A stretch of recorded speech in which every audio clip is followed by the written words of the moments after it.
ಎಲ್ಲಿಗೂ ನಮಸ್ಕಾರ boss, welcome back to Sagar stories. ಮಗ ದಿನೇಶ್ ಕಾರ್ತಿಕ್ DK ನಮ್ಮ RCB ex player, current mentor, current batting coach ಮಾತಾಡ್ತಾರೆ ನಮ್ಮ RCB ಪ್ಲೇಯರ್ಸ್ಗಳ ಬಗ್ಗೆ. RCBನ ಯಾವ ಥರ ತಗೊಂಡು ಹೋಗಬೇಕು ಈ ಸೀಸನ್ ಅಂತ ಅವರು ಅಂದ್ಕೊಂಡಿದ್ದಾರೆ ಅನ್ನೋ ವಿಚಾರದ ಬಗ್ಗೆ ಮಾತಾಡಿದ್ದಾರೆ. ಸೊ ವಿಡಿಯೋನ RCB ರಿಲೀಸ್ ಮಾಡಿದ್ದೇನೆ, ನೋಡಿದ್ದೀರಾ ಅಂತ ಅಂದ್ಕೊಂಡಿದ್ದೀನಿ. ಹೋಪ್ಫುಲಿ ನೋಡಿಲ್ಲ ಅಂದರೆ ಹೋಗ್ಬಿಟ್ಟು ನೋಡ್ಕೊಬನ್ನಿ. ಅದರಲ್ಲಿ ಅವ್ರು ಮೆನ್ಷನ್ ಮಾಡಿರೋದು ಇಷ್ಟೇ, ಅವ್ರು ಯಾವ ಥರ ಈ ಸೀಸನ್ನ ನೋಡ್ತಾ ಇದ್ದಾರೆ, RCBನ ಯಾವ ಥರ ನೋಡ್ತಾ ಇದ್ದಾರೆ, ಪ್ಲೇಯರ್ಸ್ಗಳಿಗೆ ಏನು ಬೇಕು, ಸೊ ಅದನ್ನು ನಾವು ಕೊಡಬೇಕಾಗತ್ತೆ. ನಾನು ಏನೋ ಬಂದ್ಬಿಟ್ಟು ಬಾಯಿಗೆ ಬಂದಿದ್ದು ಏನೋ ಮಾತಾಡೋದಕ್ಕಾಗೋದಿಲ್ಲ, ಅಥವಾ ಬಾಯಿಗೆ ಬಂದಿದ್ದು ಏನೇನೋ ಹೇಳ್ಕೊಂಡು ಕೊಡೋದಕ್ಕಾಗೋದಿಲ್ಲ.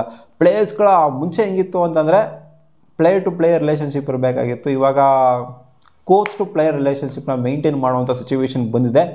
ನನಗೆ ರಿಲೆವೆನ್ಸ್ ಅನ್ನೋದು ಖಂಡಿತ ಇದೆ. ಇವಾಗ ಕ್ರಿಕೆಟ್ನ ರೀಸೆಂಟಾಗಿ ಬಿಟ್ಟಿರೋದ್ರಿಂದ ಸೌತ್ ಆಫ್ರಿಕನ್ ಲೀಗ್ ಅದು ಇದೆಲ್ಲ ಆಡ್ಕೊಂಬಂದ್ರೆ ಹೋಗ್ಬಿಟ್ಟು ಅವ್ರು ಏನು ಕ್ರಿಕೆಟ್ ಟಚ್ಚೇ ಬಿಟ್ಟು ಹೋಗ್ಬಿಡಿದೆ ಅನ್ನೋ ಥರ ಏನಿಲ್ಲ. ರಿಲೆವೆನ್ಸ್ ಇರೋದ್ರಿಂದ ನಾನು ಅರ್ಥ ಮಾಡ್ಕೊತೀನಿ, ಜಾಸ್ತಿ ಅರ್ಥ ಮಾಡ್ಕೊಳ್ಳಬಲ್ಲೆ.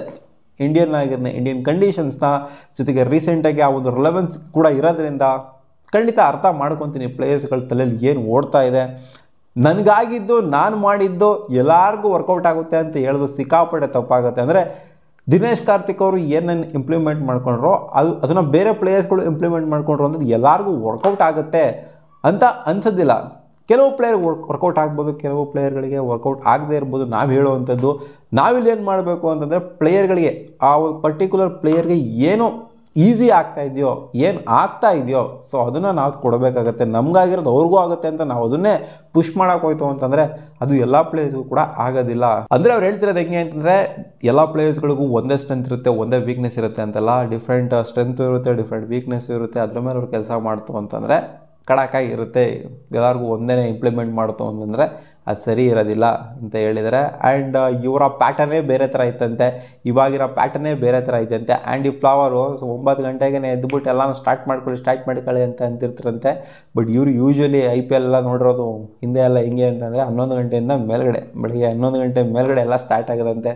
ಪ್ರಾಕ್ಟೀಸೇ ಆಗಿರಲಿ, ಎಲ್ಲ ಆಕ್ಟಿವೇಟ್ ಆಗೋದಕ್ಕೆ 11 ಗಂಟೆಯಿಂದ ಮೇಲ್ಗಡೆ ಸ್ಟಾರ್ಟ್ ಆಗೋದಂತೆ. ಬಟ್ ಇವಾಗ 9 ಗಂಟೆಗೆ ರೆಡಿ ಇರಬೇಕು ಅಂತ ಆ್ಯಂಡ್ ಈ ಫ್ಲವರ್ ಹೇಳ್ತಾರಂತೆ. ಕೋಚಿಂಗ್ ಫೀಲ್ಡ್ಗೆ ಬಂದಿರೋದು ಸಡನ್ನಾಗಿ ಇವಾಗ ಸ್ವಲ್ಪ ಡಿಫ್ರೆನ್ಸ್ ಅಂತೂ ಖಂಡಿತ ಆಗಿದೆ. ಮುಂಚೆ ಎಲ್ಲ 11 ಗಂಟೆಗೆ ಆಕ್ಟಿವೇಟ್ ಆಗ್ತಿದ್ವಿ, ಇವಾಗೆಲ್ಲ 9 ಗಂಟೆಗೆ ಮೀಟಿಂಗು ಅದು ಇದು ಅಂತೆಲ್ಲ ಆಕ್ಟಿವೇಟ್ ಆಗೋ ಥರ ಬಂದಿದೆ. ಆ್ಯಂಡ್ ಈ ಫ್ಲವರ್ ಹೇಳ್ತಾರೆ ಯಾವಾಗಲೂ ಮಲ್ಕೊಂಡಿರೋ ಅಂಥ ಕ್ಯಾಟಗರಿಯವರು ದಿನೇಶ್ ಕಾರ್ತಿಕ್ ಇವಾಗ ಆದರೂ ಅಡ್ಯಾಪ್ಟ್ ಮಾಡಿಕೊಂಡು 11 ಗಂಟೆಯಿಂದ ಸ್ಟಾರ್ಟ್ ಆಗಬೇಕು ಅಂತ ಹೇಳಿದ್ರಲ್ಲ, ಇಲ್ಲ ಇವಾಗ 9 ಗಂಟೆಗೇ ಸ್ಟಾರ್ಟ್ ಆಗುತ್ತೆಲ್ಲ, ಆಕ್ಟಿವೇಟ್ ಆಗಬೇಕು ನೀವು ಅಷ್ಟೊತ್ತಿಗೆ ಅಂತ ಒಂಥರ ಅಡ್ಯಾಪ್ಟ್ ಆಗಿದ್ರು ಅಂತ ಹೇಳ್ಬೇಕು ದಿನೇಶ್ ಕಾರ್ತಿಕ್ ಅವರು. ಮುಂಚೆ ಇದ್ದಿದ್ದು ಕೆಲಸನೇ ಬೇರೆ, ಇವಾಗ ಇರೋವಂಥ ಕೆಲಸನೇ ಬೇರೆ. ಇವಾಗ ಒಂಥರ ಸರ್ವಿಸ್ ಕೊಡೋ ಲೆಕ್ಕ, ಇವಾಗ ಒಂಥರ ಹಾಸ್ಪಿಟಾಲಿಟಿ ಕೊಡೋ ಲೆಕ್ಕ. ನಾವು ಪ್ಲೇಯರ್ಸ್ಗಳಿಗೆ, ಪ್ಲೇಯರ್ ಆಗಿತ್ತು ಅಂದರೆ ಅದೇ ಡಿಫ್ರೆಂಟು, ಕೋಚ್ ಆಗಿತ್ತು ಅಂತಂದರೆ ಮೆಂಟರ್ ಆಗಿತ್ತು ಅಂತಂದರೆ ಇದೇ ಡಿಫ್ರೆಂಟು.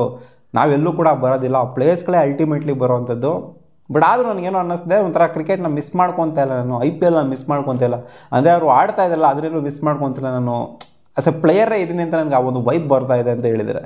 ಒಬ್ಬ ಪ್ಲೇಯರ್ಗೂ ಒಂದು ಕೋಚ್ಗೂ ಹೆಂಗಿರಬೇಕು ಅಂತಂದರೆ ಫಸ್ಟು ಮ್ಯೂಚುವಲ್ ರೆಸ್ಪೆಕ್ಟ್ ಇರಬೇಕು. ಅವಾಗಲೇ ಆ ಒಂದು ಬಾಂಡಿಂಗ್ ಅನ್ನೋದು, ಒಂದು ಕನೆಕ್ಷನ್ ಅನ್ನೋದು ಬಿಲ್ಡ್ ಆಗೋದಕ್ಕಾಗತ್ತೆ. ಮ್ಯೂಚುವಲ್ ರೆಸ್ಪೆಕ್ಟೇ ಇಲ್ಲ ಅಂತಂದರೆ ಫಸ್ಟು ಸೆನ್ಸಿಬಲ್ ಆಗಿರಬೇಕು, ಪ್ಲೇಯರು ಸೆನ್ಸಿಬಲ್ ಆಗಿರಬೇಕು, ಕೋಚ್ ಆದವರು, ಮೆಂಟರ್ ಆದವರು ಇವರು ಕೂಡ ಸೆನ್ಸಿಬಲ್ ಆಗಿರಬೇಕು. ಯಾರು ಹೇಳಿದ್ದಾರೆ ಅಂತ ಅಂದಮೇಲೆ ಅದರಲ್ಲೊಂದು ಅರ್ಥ ಇರಬೇಕು, ತೂಕ ಇರಬೇಕು. ಮಾತಲ್ಲಿ ಹೇಳ್ಕೊಂಡು ಕೊಡ್ತಾ ಇದ್ದೀವಿ ಅಂತಂದರೆ ಸೊ ತೂಕನೇ ಇಲ್ಲ, ಒಂದು ಅರ್ಥನೇ ಇಲ್ಲ, ಏನೇನೋ ಬಾಯಿಗೆ ಬಂದಿದ್ದು ಏನೇನೋ ಹೇಳ್ಕೊಂಡು ಕೊಡ್ತಿದ್ದೀವಿ ಅಂತಂದರೆ ಪ್ಲೇಯರು ಕೂಡ ರೆಸ್ಪೆಕ್ಟ್ ಮಾಡೋದಕ್ಕೆ ಹೋಗೋದಿಲ್ಲ. ಕೋಚ್ ಆಗಿರಲಿ, ಮೆಂಟರ್ ಆಗಿರಲಿ, ಅವ್ರು ಅವಾಯ್ಡ್ ಮಾಡೋಕ್ಕೆ ಸ್ಟಾರ್ಟ್ ಮಾಡ್ತಾರೆ. ಹತ್ರ ಬರೋದಕ್ಕೂ ಕೂಡ ಹಿಂದೆ ಮುಂದೆ ನೋಡ್ತಾ ಇರ್ತಾರೆ. ಸೊ ಆ ಥರ ಇರಬಾರ್ದು ರಿಲೇಷನ್ಶಿಪ್ಪು. ಒಟ್ಟಲ್ಲಿ ಸೆನ್ಸಿಬಲ್ ಆಗಿರಬೇಕು. ಮ್ಯೂಚುವಲ್ ರೆಸ್ಪೆಕ್ಟು ಕೂಡ ಮುಖ್ಯ ಪ್ಲೇಯರ್ಗೂ ಮತ್ತು ಕೋಚ್ನ ಮಧ್ಯ ಅಂತ ಹೇಳಿದ್ದಾರೆ.